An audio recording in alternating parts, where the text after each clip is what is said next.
Vamos a tener nuestro tiempo de la palabra. Usted está mirando en la pantalla. Quisiera que podamos leer juntos esto que quiero poner como introducción para tomar en cuenta algunas cosas que vamos a reflexionar esta mañana y tarde.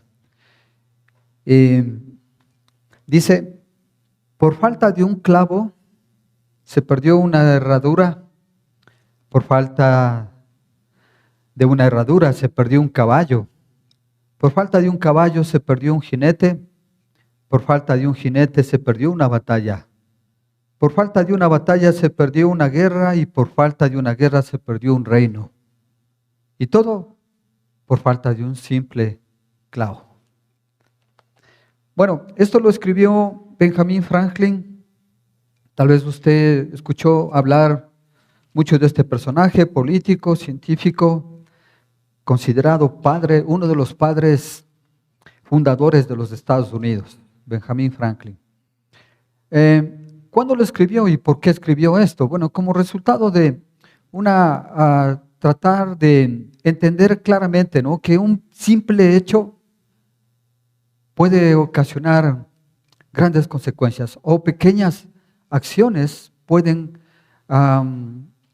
provocar en algún momento grandes consecuencias, sean estas positivas o negativas. Acciones que podemos hacer o dejar de hacer pueden repercutir en cierto tiempo en situaciones positivas y en situaciones negativas. Cada acción tiene una consecuencia. ¿Está de acuerdo con eso? ¿Alguna vez usted ha escuchado del efecto mariposa?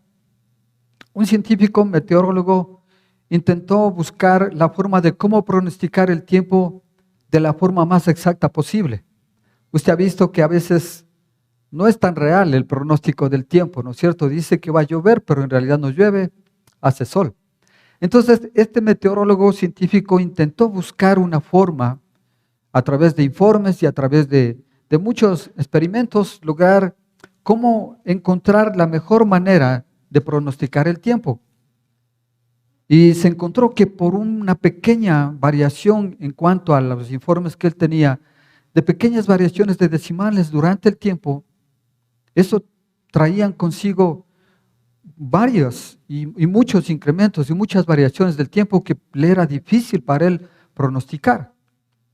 Entonces, este efecto mariposa se inventó este hombre, o trató de decir de una forma metafórica, el hecho de que si un pequeño aleteo de una mariposa que, por ejemplo, pueda suceder aquí, va a ocurrir y va a ocasionar un gran huracán en alguna otra ciudad de otro país.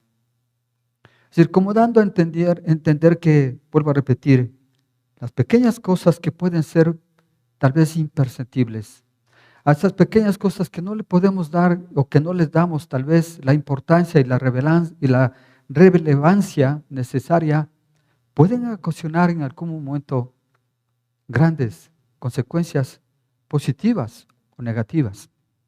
Y hablando de la instrucción de nuestros hijos, de la enseñanza de nuestros hijos, lo que hagamos o dejemos de hacer va a repercutir sin duda en la vida de cada uno de ellos. ¿Está de acuerdo con eso? Entonces, cada acción tiene una reacción o cada acción tiene una consecuencia. Como este juego o este efecto dominó, usted ha visto tal vez alguna vez, ¿no? El toque de un dedo que puede ocasionar la caída de la primera ficha va a ocasionar que todas caigan, ¿no es cierto? Con un efecto que ocasionó la primera acción. Un simple movimiento del dedo puede ocasionar muchas cosas. Bueno, muchas veces en nuestra vida, podemos creer que haya situaciones que no son tan importantes, pero con el tiempo van creciendo y creciendo hasta que llegan a tener uno o dos de estas consecuencias, o consecuencias positivas o consecuencias negativas. Y de eso quiero hablar esta mañana y tarde. Continuando con el estudio de Primera de Samuel, capítulo 2, Quisiera por favor que usted pueda abrir su Biblia, Primera de Samuel capítulo 2. Vamos a continuar con este examen, con estas predicaciones que hemos establecido en estos primer trimestre de este año, o un poquito más también. El tema de estudiar este libro de Primera de Samuel, capítulo 2, desde el versículo 12 al versículo 26. Antes de leerlo, quiero pedirle por favor que se una conmigo en oración. Padre, gracias te damos este momento por tu palabra. Queremos rogarte, Señor y Dios, que abras nuestro corazón, nuestro entendimiento, que podamos, Señor, recibir el mensaje, retener tu palabra de tal manera que de forma inmediata podamos obedecerla. Señor, ayúdanos, háblanos esta mañana. Nuestro corazón y mente se disponen a escuchar tu palabra. Gracias te damos en el nombre del Señor Jesucristo. Amén. Entonces, vamos a, de acuerdo al texto, a dividir en dos partes esta reflexión que vamos a hacer esta mañana y tarde respecto de dos familias.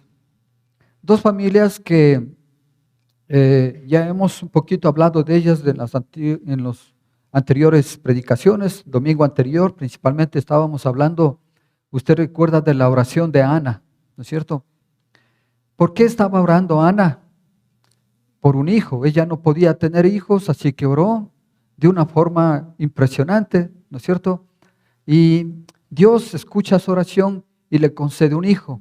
¿Qué promete Ana cuando tiene el hijo?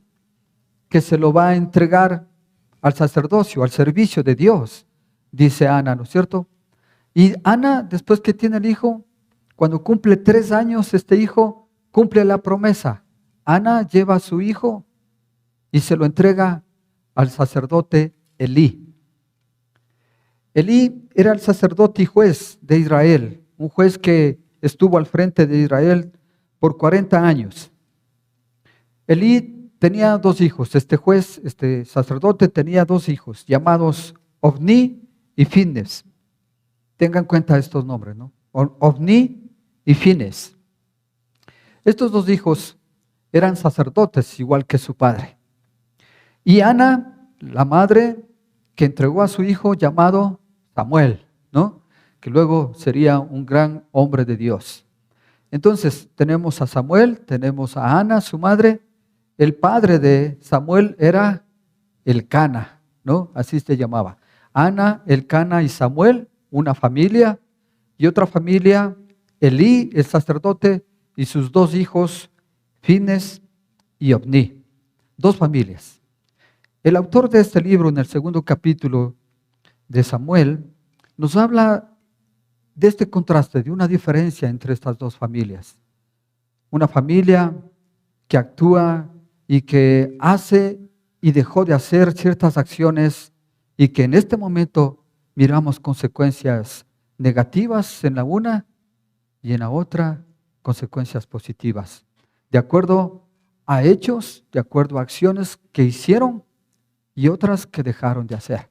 Así que vamos a aprender de estas 2 familias esta mañana para, como oraba, tomar en cuenta esta reflexión y ponerla por obra, es decir, vivirla, obedecerla. Entonces vamos a dividir en 2 partes la presente prédica y la primera tiene que ver con las consecuencias negativas de una vida sin Cristo. Ahí vamos entonces a empezar. Cada acción tiene su consecuencia. Lo vamos a ver primero. ¿Cuáles son las consecuencias negativas de una vida sin Cristo?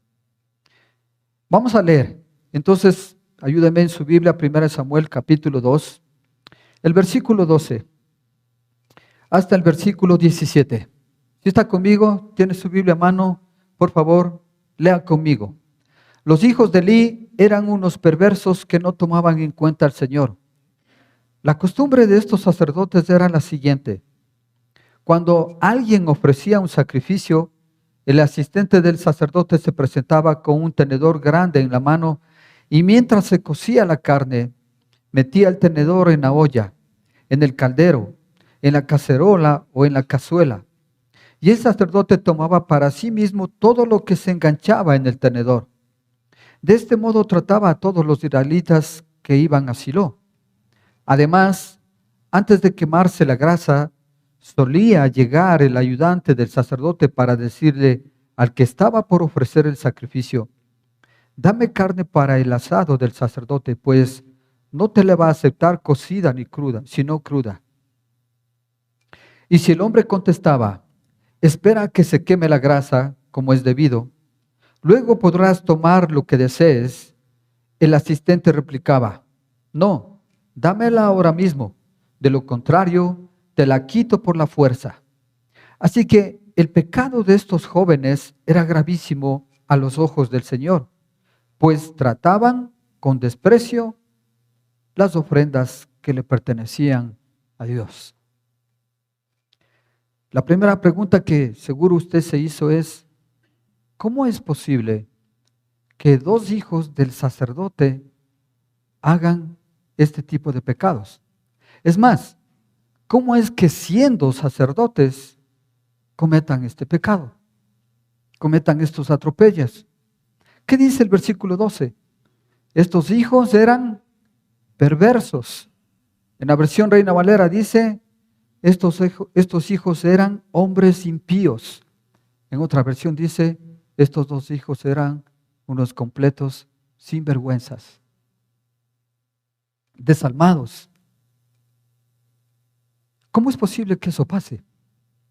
Si eran hijos del sacerdote, si eran ellos dos hijos del sacerdote y eran ellos sacerdotes, ¿cómo es posible que eso pase? Bueno, quisiera analizar con ustedes algunas cosas, pero sí es importante decir que no voy a juzgar de ninguna manera a Elí. No voy a juzgar, no me meto en ese lado, no me corresponde. No voy a juzgar las acciones de Elí. Lo que sí vamos a hacer es sacar provecho de eso, de lo que hizo y de lo que no hizo, para tomar un mensaje para nuestra vida y poderla practicar y poderla ponerla por obra, sobre todo en la crianza de nuestros hijos. Si usted es padre, ponga mucha atención, por favor. Y si usted va a ser padre en algún momento, también ponga mucha atención, porque eso es una enseñanza de antemano que usted va a tener para cómo criar a sus hijos. Muy bien. La primera situación que necesitamos entender claramente aquí, hermanos, es que el conocer de Dios es algo personal. ¿Está de acuerdo con eso? Lamentablemente no podemos ayudarle a nuestros hijos en ese lado, es decir, que por lo que nosotros somos cristianos, entonces nuestro hijo ya es cristiano, ya no necesita casi ni siquiera venir a la iglesia, porque al final, como los papás son cristianos, entonces también los hijos lo son. ¿Es verdad eso? Lamentablemente no. No sucede así. Y estamos viendo esto que está sucediendo acá. No porque su padre era sacerdote, sus hijos también debían serlo primero. Y no porque su padre era un sumo sacerdote importante en cuanto al sacerdocio, sus hijos debían amar a Dios. No podemos dar por sentado, hermanos, que el simple hecho de traerlos a la iglesia, a nuestros hijos, ya es suficiente para que sean cristianos. El hecho que obligue a su hijo o hija a venir y por obligación venga, no le va a garantizar de ninguna manera que sea cristiano. ¿Está de acuerdo conmigo? ¿Sí estamos de acuerdo? Muy bien. Entonces, el conocer de Dios es algo personal. Y yo le pregunto, ¿es usted salvo? ¿Es usted salva? ¿Sí o no? Bueno, algunos dudaron. Bueno, quiero decirles algo rápidamente y voy a mostrarles algo que es muy básico, que todo cristiano debe conocer.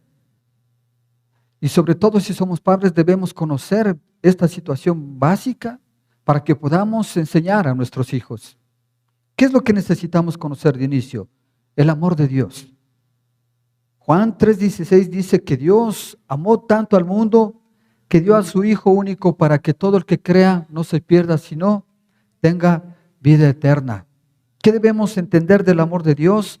Que Él ha venido para que tengamos vida y vida en abundancia, que tengamos una vida completa con propósito. Ese es el amor de Dios.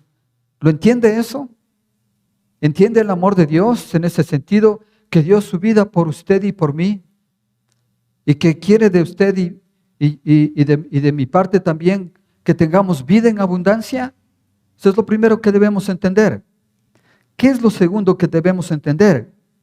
Que todos nosotros somos pecadores, que hemos pecado, que nuestros hijos son pecadores. Pues todos han pecado y están privados de la gloria de Dios. Romanos 3:23. Y como usted ve ahora en la gráfica, un gran abismo separa a Dios del hombre.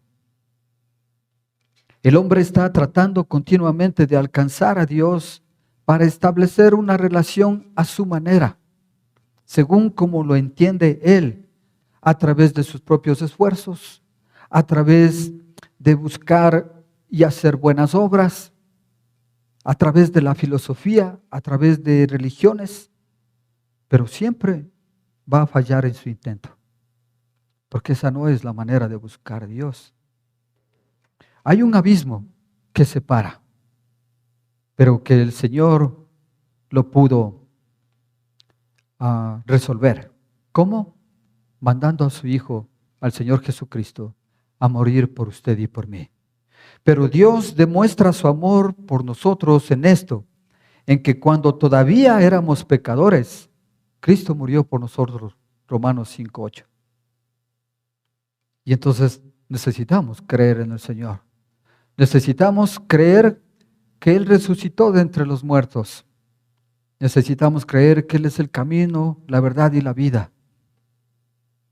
Él murió en nuestro lugar. Y necesitamos finalmente creer que debemos, y esa es la actitud que debemos mostrar a nuestros hijos, que hemos recibido a Cristo y que ellos deben recibir a Cristo. Mas a todos los que le recibieron, a los que creen en su nombre, les dio potestad de ser hechos hijos de Dios. Juan 1:12. Y esto es por fe, no por obras. Porque por gracia ustedes han sido salvados mediante la fe. Esto no procede de ustedes, sino que es el regalo de Dios, y no por obras para que nadie se jacte. Cuando recibimos a Cristo, entonces experimentamos un nuevo nacimiento. Recibir a Cristo significa volverse a Dios, abandonar nuestra vida egocéntrica, nuestra vida llena de egoísmos, confiando en Cristo para que venga a nuestra vida y perdone nuestros pecados. Esto es lo básico que todo cristiano debe conocer. ¿Usted tiene esta convicción? ¿Sabe del amor de Dios? ¿Sabe lo que hizo el Señor? La obra en la cruz por usted. ¿Está convencido totalmente que Jesucristo es su Señor y Salvador? Entonces usted tiene la capacidad de enseñar a sus hijos. Usted, padre, usted, madre, debe enseñar a sus hijos. Muchas veces podemos pensar que no, hay una iglesia. La obligación de la iglesia es enseñar a sus hijos. No, la obligación es de los padres enseñar a sus hijos. ¿Está de acuerdo? No está de acuerdo. Con el pastor tenemos entonces que enseñar a sus hijos. Y lo hacemos. Y lo hacemos con mucho cariño y con mucho gusto. Pero usted debe dar la primera enseñanza. Nosotros vamos a confirmar algunas cosas que sus padres con los hijos han sido enseñados. Pero la obligación, la responsabilidad la dio Dios a cada uno de los padres. Muy bien. Entonces, conocer a Dios es algo personal. ¿Cómo vemos en la vida de Elí, que es lo primero que estamos analizando? La vida de Elí con sus hijos. el sacerdote, los hijos también, pero dice su palabra que estos hijos sacerdotes perversos no tomaban en cuenta al Señor, no tenían el conocimiento de Jehová. Elí no se preocuparía de enseñar a sus hijos la reverencia, la obediencia a Dios. Estoy seguro que sí. ¿Por qué ellos no obedecieron? Esa es la pregunta. Bueno, cada uno de nuestros hijos en su edad va a tomar una decisión. Y ellos tomaron una decisión. A pesar de que su padre, estoy seguro, enseñó, sus hijos tomaron una decisión. Más bien por el lado negativo. O tal vez su padre estuvo tan ocupado en ejercer su sacerdocio porque ciertamente ejerció un buen sacerdocio, era un excelente sacerdote, pero un padre deficiente. Y podemos decir igual, miramos profesionales excelentes, médicos, excelentes ingenieros, excelentes arquitectos, pero deficientes padres. Es igual. La palabra no nos muestra por qué estos hijos llegaron a ser perversos. Pero podemos tomar, digo, sin juzgar a Elí, el hecho de que algo se dejó de hacer. Por eso estas acciones siempre tienen consecuencias, ¿no? Lo que hagamos o lo que dejemos de hacer, como usted ve, repercute en la vida de nuestros hijos. Aquí hay una debilidad. Su padre Elí tal vez enseñó, tal vez no fue efectivo en la enseñanza, o tal vez no enseñó. No lo sabemos. Pero ¿y qué de nosotros? Usted se ha encargado como padre de tener esta convicción de que su hijo es salvo, es salva. Va a decir, no, pero tiene 5 años, tiene 10 años. Bueno, tiene un conocimiento, tiene un uso de razón. Usted puede explicarle. Claro que mientras va creciendo va a darse cuenta de todo eso y va a convalidar eso, ¿no es cierto? Pero es nuestra obligación, padres. ¿Usted se ha sentado y le ha explicado esto a sus hijos, aún pequeños, de que es pecador, de que Dios murió por ellos, de que deben recibir al Señor? Esa es su obligación, vuelvo a repetir. Esa es su responsabilidad. Mientras podamos, debemos enseñar a nuestros hijos las verdades del Evangelio. ¿Por qué digo mientras podamos? Usted sabe por qué. Porque llegará una edad, no sé si ya usted tiene esa situación, usted ya no puede decirles nada a sus hijos. ¿No es cierto? Llega una edad en que ya no les permite hablar. Llega una edad en que hablar de Cristo es algo que no se puede hablar. Por eso, mientras podamos enseñar a nuestros hijos las verdades del Evangelio, hágalo. Obedezca al Señor. Deuteronomio 6, versículos 6 al 7 dice, grábate en el corazón estas palabras que hoy te mando. ¿Cuáles? Amar a Dios sobre todas las cosas. Incúlcaselas continuamente a tus hijos, enséñales continuamente a tus hijos. Háblales de ellas cuando estés en tu casa y cuando vayas por el camino, cuando te acuestes y cuando te levantes, es decir, en todo momento, en todo tiempo. ¿Cómo enseñamos de la mejor manera a nuestros hijos? Con un buen testimonio, con un buen ejemplo. Eso es lo mejor. Esa es la mejor manera de cómo enseñar a nuestros hijos. Elí tenía un problema muy actual, ¿no? Ser un sacerdote excelente, pero un padre deficiente. ¿Qué nos interesa a nosotros? ¿Cuál es su prioridad?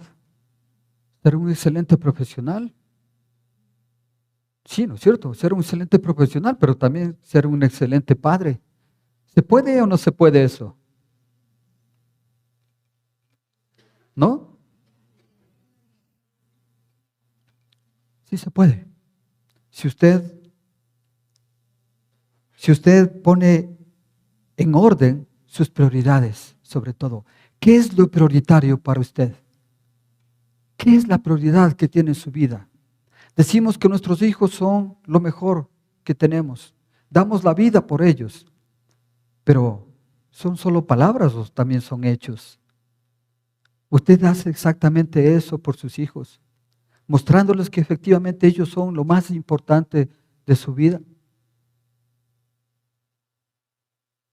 Esa es la gran pregunta. Y ese es el mensaje que tenemos acá, que estamos instruyéndonos para poder de inmediato, hermanos, ponerlo en práctica. Debemos enseñar a nuestros hijos. Mire esto.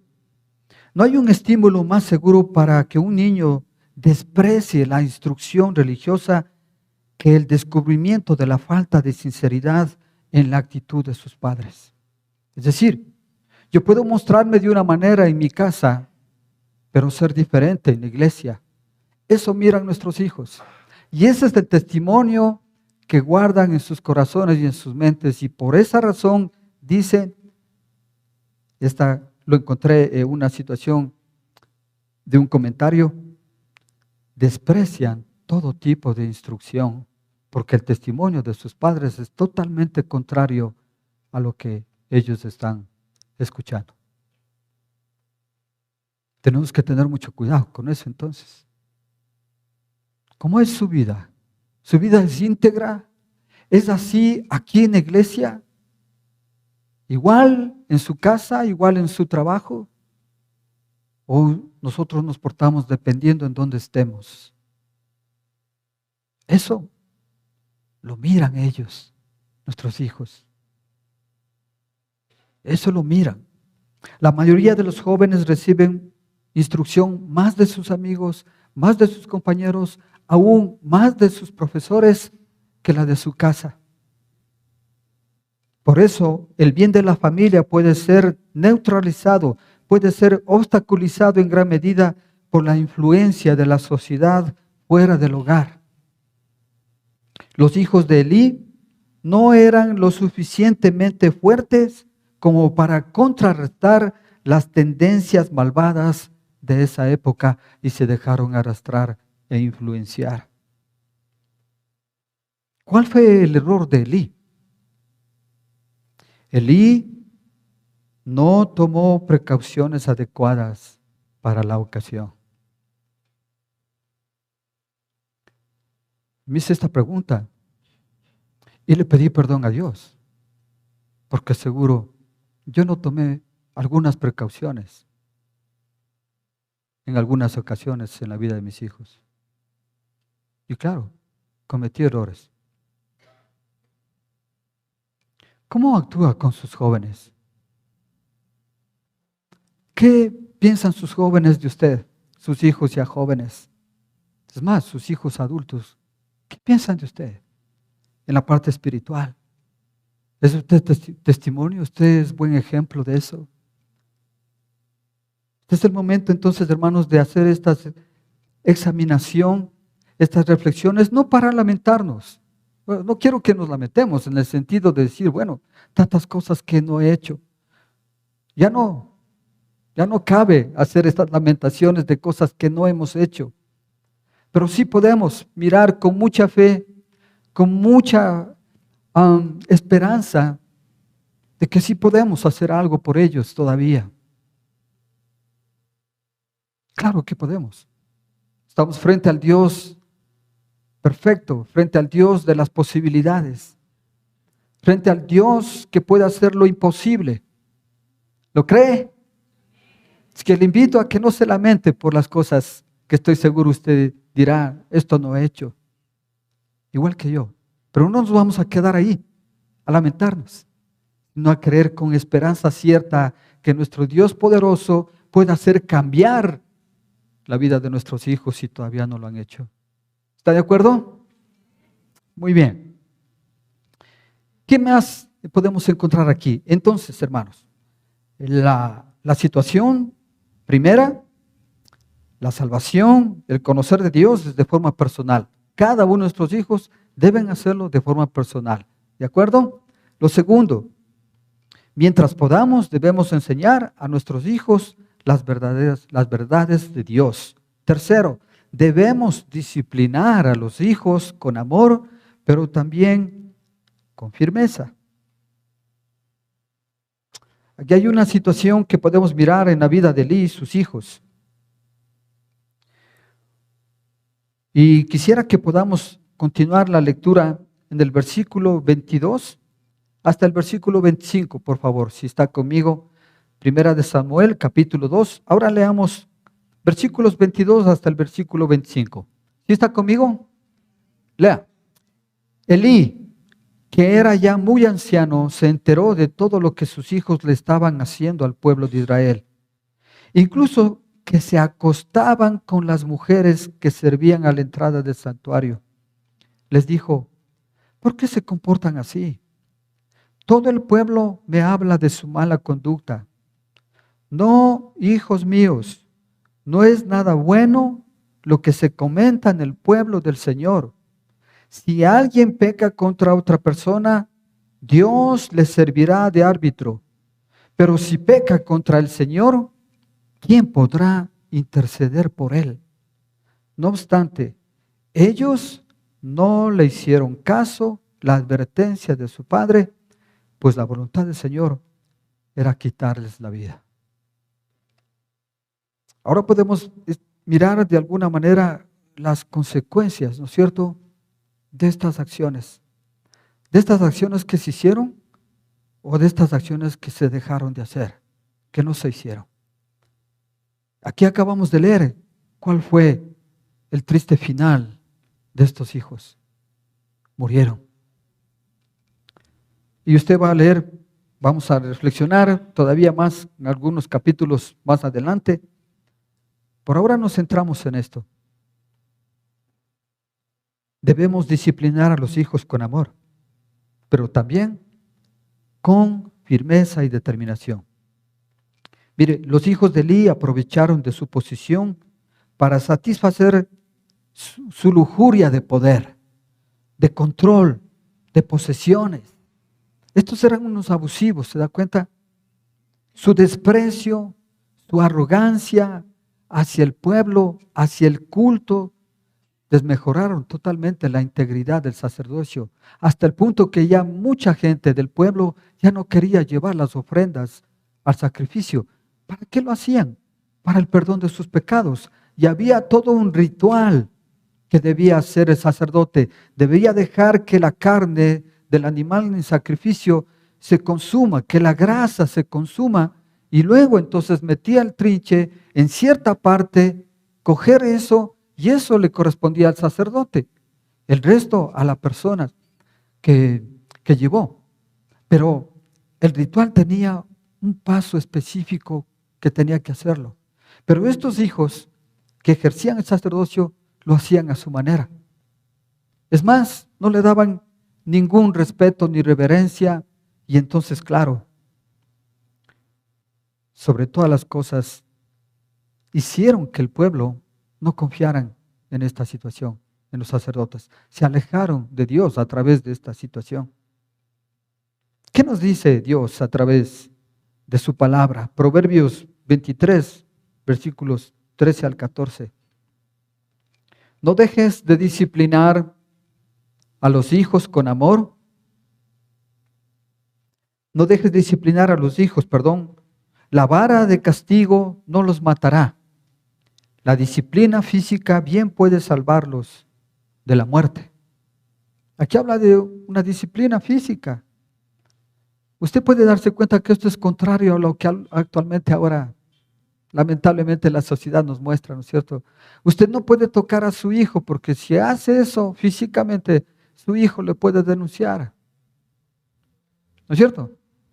Totalmente contrario a lo que dice la palabra. Si usted ejerce la disciplina física, no le va a matar, dice el proverbio.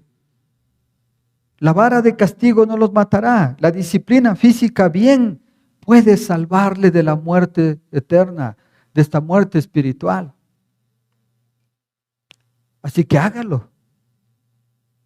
Dios aprueba esto, pero con amor, con determinación, con justicia. ¿Qué es lo que estaban haciendo mal los hijos de Elí? ¿Qué es lo que hacían? Estaban tomando partes del sacrificio, como les digo, antes de que fueran ofrecidas. Ellos estaban haciendo todo lo contrario a lo que Dios había preestablecido con esto. Ahora, esto era un pecado gravísimo, dice la palabra, ¿no es cierto? Pero no contentos con eso, ¿qué hacían más estos hijos? Se acostaban, tenían relaciones sexuales con las mujeres del templo. Ahora, la mayoría de esas relaciones sin duda no fueron bajo el consentimiento de ellas.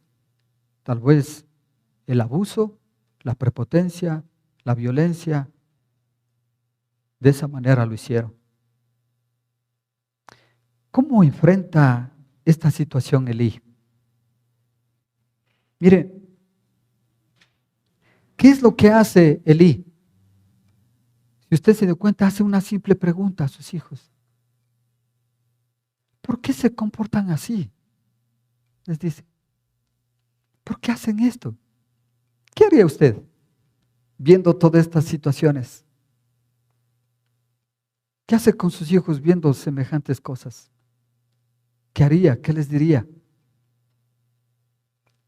Elí dijo, ¿por qué se comportan así? ¿Por qué hacen eso?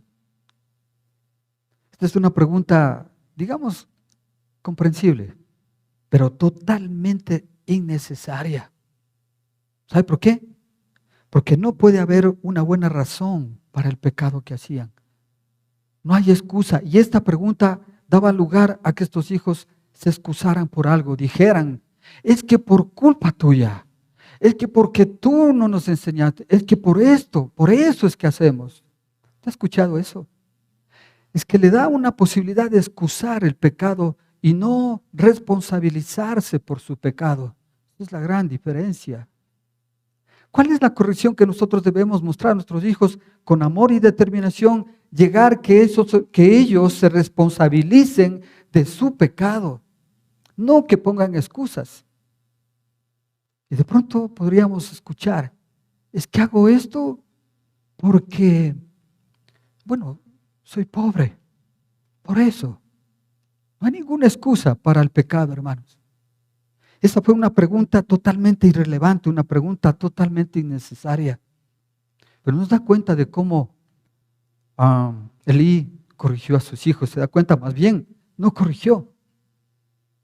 Mire, le voy a mostrar algo que realmente me puso muy atento a lo que en esta situación Elí debía hacer. Elí conocía que si el sacerdote o cualquier persona iba en contra del rito de las ofrendas, tenía un castigo.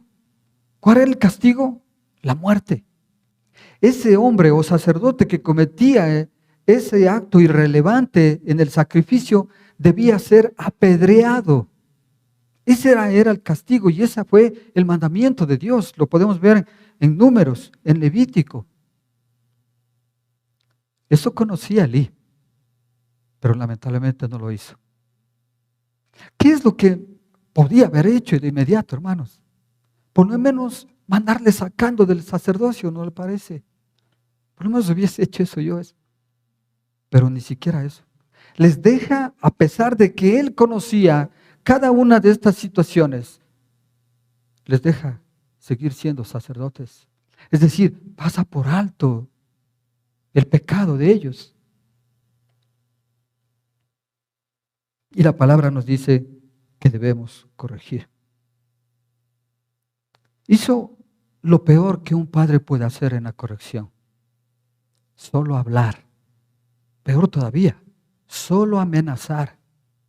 Si usted solo amenaza y no cumple, hermano, usted está perdido. Usted pierde toda autoridad. Le has dicho, te voy a castigar, y nunca cumple. Ya los hijos saben, nuestros hijos saben. Esta es la peor cosa que nosotros podemos hacer, solo hablar y no tomar acciones inmediatas. Lo único que hizo Elí fue quejarse de lo que estaban haciendo mal sus hijos. Nunca tomó las acciones necesarias para corregir el problema. Nosotros estaríamos mejor si gritamos menos, si sermoneamos menos, y en lugar de eso actuamos haciendo correcciones sensatas, sabias, para corregir el problema, para mostrar a nuestros hijos la responsabilidad que tienen al actuar de la forma como están haciendo, sobre todo pecando, para que ellos puedan ver las consecuencias de su desobediencia. Es lo que necesitamos hacer. Hablar menos y actuar más sería, ¿no es cierto? ¿Cuáles fueron las consecuencias de las actitudes de los hijos de Elí? En la última parte del versículo 25 leímos: no obstante, ellos no hicieron caso a la advertencia de su padre, pues la voluntad del Señor era quitarle la vida. No hicieron caso. Entonces Dios juzgó. Su padre no podía hacerlo, su padre no quiso hacerlo, su padre no hizo, no sabemos por qué. Bueno, hay muchas razones que podemos encontrar en eso, ¿no? Y lo encontramos a través de la palabra. Usted va a leer en los próximos capítulos que Dios le reclama a Elí por sus hijos. Dios le dice: tú has puesto a tus hijos por encima de mí. Dios le reclama directamente a Elí. Tú has amado más a tus hijos que a mí, les dice. Fue la muestra de la desobediencia de Elí. Y claro, todas estas acciones tienen consecuencias totalmente negativas. Dios juzgó a los hijos de Elí de la manera como ellos querían. Ellos nunca quisieron arrepentirse y Dios no obró arrepentimiento en sus corazones. Y usted va a ver el triste final de ellos. Finalmente murieron. Ahora, vuelvo a repetir, estas son acciones que miramos. No hizo Elí. Algunas que las hizo, las podemos nosotros traer a nuestra vida y no hacer de esa manera, sino de otra. A la luz de la palabra estamos viendo que podemos encontrar diferentes formas de corregir a nuestros hijos. No precisamente como lo hizo Elí. Pero vuelvo a repetir, no es para lamentarnos por todas las cosas que no hemos hecho o hemos dejado de hacer, sino que para entender que tenemos con Dios la posibilidad ahora de poder resolver algunas cosas de esas con la ayuda de Dios, obviamente. Miremos entonces ahora la segunda parte.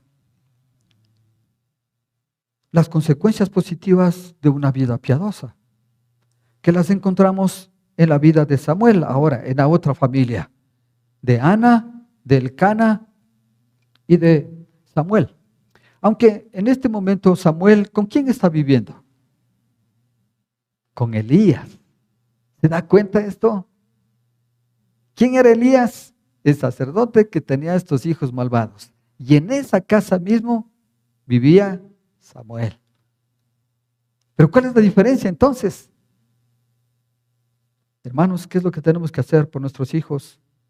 Orar por ellos. Ore por ellos. Usted recuerda la semana pasada, el pastor nos enseñó y examinamos y analizamos la impresionante oración de Ana, su madre.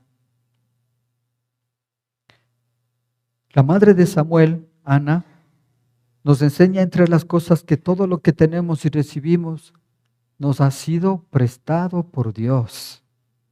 Sus hijos son prestados. ¿Lo entiende? ¿No le entiende? Sus hijos son prestados, hermanos. Nuestros hijos son prestados. Tenemos que, como hizo Ana, hermanos, entregárselos a Dios. ¿Lo ha hecho en oración? ¿Ha entregado su hijo en oración a Dios? Hágalo. No son suyos, no son nuestros, son de Dios. Él nos prestó. Nos prestó. Y seguramente en algún momento nos va a rendir cuentas Estoy seguro de ello. Así que tenemos todavía la posibilidad de poder hacer algo por ellos. En principio, orar con esa oración tan apasionada de Ana, ¿no es cierto? Cada día por nuestros hijos, porque esta es una responsabilidad diaria, hermanos. No es una cuestión solamente de un día a la semana o de un día al mes. Esto es de día tras día. Padre, madre, ore por sus hijos. Ore, ponga en su corazón todos los santos días de su vida.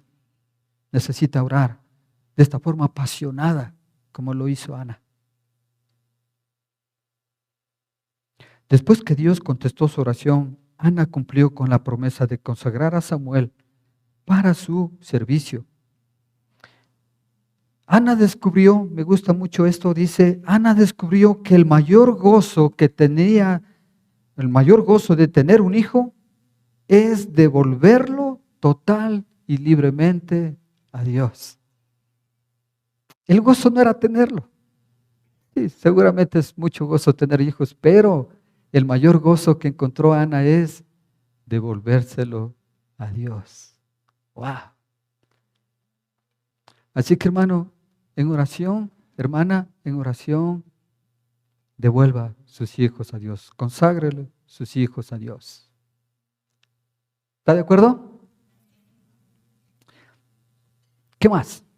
Servir a Dios es lo que va a ayudar mucho para, con estas acciones, tener consecuencias positivas, una vida, como digo, piadosa delante de Dios, ¿no? Servir a Dios. Mire, desde pequeñito, ¿cuántos años tenía Samuel cuando entró al sacerdocio? 3 años. Luego él fue creciendo. ¿Qué hacía pequeñito? ¿Cómo servía al Señor? ¿Se da cuenta un chiquitito ahí corriendo por los pasillos? Lo más lindo de esto es como leemos, ¿no? A continuación. Lea conmigo desde el versículo 18 hasta el versículo 21. El niño Samuel, versículo 18, dice, el niño Samuel por su parte, vestido con un efod de lino, seguía sirviendo en la presencia de Simeón. ¿Qué estaba haciendo? Sirviendo. Cada año su madre le hacía una pequeña túnica y se la llevaba cuando iba con su esposo para ofrecer un sacrificio anual. Elí entonces bendecía a Elcana y a su esposa, diciendo, que el Señor te conceda hijos de esta mujer a cambio del niño que ella pidió para dedicárselo al Señor. Luego regresaban a su casa. El Señor bendijo a Ana, de manera que ella concibió y dio a luz 3 hijos y 2 hijas. Durante ese tiempo, Samuel crecía en la presencia del Señor. La oración de Ana fue contestada más allá de lo que esperaba y pedía, porque así es como contesta el Señor, más allá de lo que esperamos y entendemos. No solo le dio un hijo, sino ¿cuántos más? 5 más. Qué bendición más grande, ¿no? De Ana. ¿Qué hacía Ana? Cada año iba a visitar a su hijo, le hacía un efod, es decir, una especie de uniforme, digamos, para que lo entendamos mejor, sacerdotal, para que junto a Elí oficien los sacrificios. ¿Qué le parece? Un chiquitito corriendo ahí, limpiando el piso, limpiando las sillas, aprendiendo las letras, aprendiendo las canciones. Este era su oficio. Y luego fue creciendo hasta que el Señor lo usó grandemente como sacerdote del pueblo de Israel.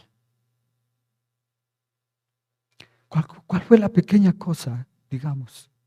La pequeña acción que resultó en una gran consecuencia. La oración de su madre. La oración de su madre. ¿Usted ve la importancia de orar por nuestros hijos? Crecer y luego el crecer en el conocimiento de Dios. Ahora, digo, nosotros necesitamos ser testimonio, ¿no es cierto? Ser buenos ejemplos de nuestros hijos. Digo, ¿le ve su hijo servir? Y no digo necesariamente aquí en la iglesia, ¿no? Porque es bueno. Pero ¿le ve su hijo servir? Sirviendo a los necesitados, sirviendo a los demás. Hay muchas maneras de servir, ¿no es cierto? No necesariamente en la casa de Dios, que es muy bueno que lo haga y que nos vean a nuestros hijos sirviendo en la casa de Dios. Pero, ¿cómo usted muestra su servicio a los demás, a sus semejantes, al prójimo? ¿Se preocupa de las necesidades de los demás? ¿Cómo muestra su servicio a los demás? Que sus hijos miren eso y que ellos aprendan desde pequeñitos. Mire, a partir de los 3 años, Samuel aprendió a servir a Dios. Te debe enseñar el servicio a Dios. Y claro, el crecer en el conocimiento de Dios. Mire qué contradicción. Elí enseñaba a Samuel, pero esta vez tal vez lo hizo bien. Porque ciertamente Samuel fue instruido por el sacerdocio de Elí. Y mire que Elí, en medio de la situación que vivía, tenía que lidiar con sus hijos perversos, pero también con la vida de Samuel. Es decir, como que le da la oportunidad entonces, ¿no es cierto? Yo lo veo de una manera así. Porque mire, si hay una situación, si un sacerdote, en este caso Elí, pierde esa noción y la herencia que venía detrás con sus hijos, el sacerdocio iba a ser totalmente un fracaso, él levanta entonces a otra persona. Así siempre lo hace Dios. El sacerdote Elí y sus hijos no iban a aprovechar de ninguna manera lo que el Señor tenía en mente. Entonces, ¿qué hace? Levanta a Samuel. Y usa a Samuel. Y siempre Dios hace de esa manera. Que todo esto va a funcionar, la obra de Dios va a continuar con usted. O sin usted. Conmigo. O sin que esté yo. Siempre va a encontrar a alguien que esté dispuesto a hacerlo. Siempre Dios va a hacerlo. Y este niño crecía bajo la instrucción del sacerdocio, de Elí, pero principalmente de su madre, de su padre, que cada año le visitaban, ¿no? Llevando, ya leímos eso, llevaban su vestimenta, le instruían, le hablaban y siempre le hablaron de la reverencia a Dios. Crecieron en el conocimiento de Dios. Mire este versículo, me vienen estos 2 versículos, Proverbios 3, versículos 3 al 4. Que nunca te abandonen el amor y la verdad. Este es el consejo que usted como papá debe darle a su hijo, a su hija. Que nunca te abandonen el amor y la verdad. Llévalos siempre alrededor de tu cuello y escríbelos en la tabla de tu corazón. Contarás con el favor de Dios y tendrás buen nombre entre la gente. No se olvide esto. Papá, mamá, dé este consejo a su hijo, a su hija. Nunca abandonen el amor y la verdad. Miramos cómo este hijo Samuel creció, dice, en gracia para con Dios y para con los hombres. ¿Le recuerda eso a alguien? Y este niño crecía en gracia con Dios y con los hombres. ¿Quién creció de esa manera? El Señor Jesucristo, ¿no? Samuel muy parecido, muy semejante a nuestro amado Señor Jesucristo. Creciendo en gracia, en sabiduría, físicamente, pero con gracia en Dios y con los hombres y con la sociedad. Esa es la manera como nuestros hijos deben crecer. Esa es la manera como usted, papá y mamá, debe indicar, enseñar a su hijo que crezca de esa manera. Con esto tan lindo, ¿no? Que nunca abandonen el amor y la verdad, que los lleven siempre grabados en su corazón. Por eso, nosotros como padres necesitamos entonces sabiduría para confrontar los conflictos y no esconder el pecado de los hijos, ya que se puede ocultar temporalmente la verdad, pero al final el pecado llevará a consecuencias terribles. Una vez entonces que se identifica el pecado, se debe actuar de forma rápida y decidida. El hecho de no disciplinar a los hijos demuestra una falta de amor por ellos, pero sobre todo una falta de amor a Dios. Por el contrario, amamos a nuestros hijos cuando los disciplinamos, cuando los instruimos en la palabra de Dios, cuando somos buenos ejemplos para ellos. Que el Señor nos ayude.